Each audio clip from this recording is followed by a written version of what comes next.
अब देख रहे हैं लेटेस्ट कानपुर न्यूज। गोरखपुर में पुलिस की बर्बरता का शिकार हुए कानपुर के युवक मनीष गुप्ता की पत्नी को सरकारी नौकरी दी गई है। मनीष की पत्नी मीनाक्षी को कानपुर विकास प्राधिकरण में ओएसडी पद पर नियुक्ति दी गई है। केडीए के अधिकारियों ने मनीष के घर पहुंचकर उनकी पत्नी को नियुक्ति पत्र सौंपा।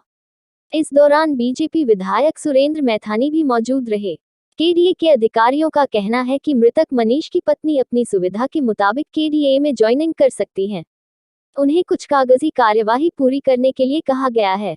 वहीं बीजेपी विधायक सुरेंद्र मैथानी ने कहा कि सीएम योगी ने मृतक के परिजनों से जो भी वायदे किए थे सभी पूरे कर दिए गए हैं।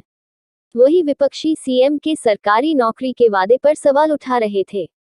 अब मीनाक्षी को नियुक्ति पत्र भी सौंप दिया गया है। मनीष की पत्नी मीनाक्षी ने कहा कि सोमवार को मनीष की 13वीं है, जिसके चलते वह सोमवार को ज्वाइनिंग नहीं करेगी। वह मंगलवार को केडीए में ओएसडी का पद ज्वाइन करेगी।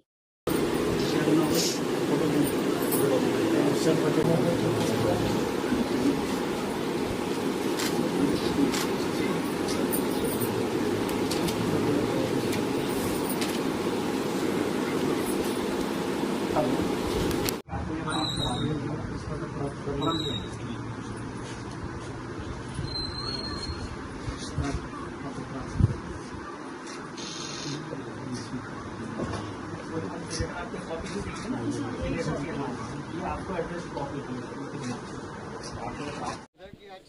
सरकार ने सारे वादे अपने पूरे कर दिए जो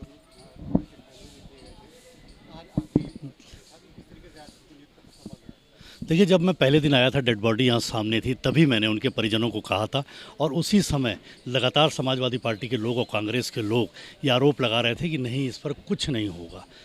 जो माननीय मुख्यमंत्री जी ने कहा वो सारा पूरा हुआ। हम सब लोगों ने, मैंने गार्जियन के नाते से परिवार को कहा था कि मैं गार्जियन हूँ और गार्जियन के नाते से पूरी भूमिका का निर्वहन किया। अभी 3 दिन पहले जब मैं आया था तो फिर से एक संदेह निकला, जब समाजवादी पार्टी के एक विधायक ने, कानपुर के विधायक ने कहा कि ये नहीं होगा, ये टाला जा रहा है।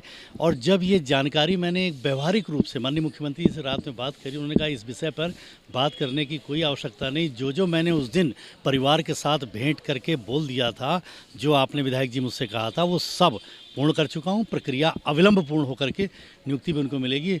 मुझे इस बात का गर्व है कि माननीय मुख्यमंत्री योगी आदित्यनाथ जी महाराज ने जो मैंने जब परिजनों को मिलाया था, जो चीज़ें कहीं, वो सब पूर्ति हुई। लड़का यानी जो मनीष जी हैं, उनको तो वापस कोई नहीं प्रकृति में ला सकता, लेकिन परिवार की जीविका का साधन और उनके भविष्य में उनके बच्चों के लिए व्यवस्था, उनके परिवार के लिए व्यवस्था, उनके मनीष के पिताजी के लिए व्यवस्था, ये सारी चीज़ें, 40 लाख रुपए देने का मामला हो या ट्रांसफ़र, जो केस के ट्रांसफ़र की कानपुर में बात हो, असीम अरुण जी ने, कानपुर के डीएम साहब ने पूरा सपोर्ट कर रहे हैं और बढ़ चढ़ के परिवार को भी विश्वास है। उसके अलावा नौकरी का भी जो अंतिम कार्य था, आज नियुक्ति पत्र दे दिया है। कल मनीष गुप्ता जी की 13वीं है, इसलिए वो भावनात्मक रूप से नहीं चाहती हैं कल हो, और परसों 11:30 बजे के आसपास उन्होंने बोला है कि मैं केडीए में इसको नियुक्ति अपनी ज्वाइन करूँगी।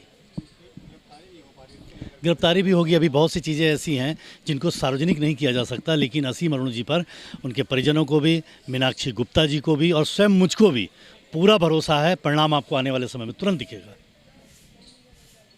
सब्सक्राइब करें हमारे लेटेस्ट कानपुर न्यूज़ चैनल को और बेल आइकन दबाना ना भूलें।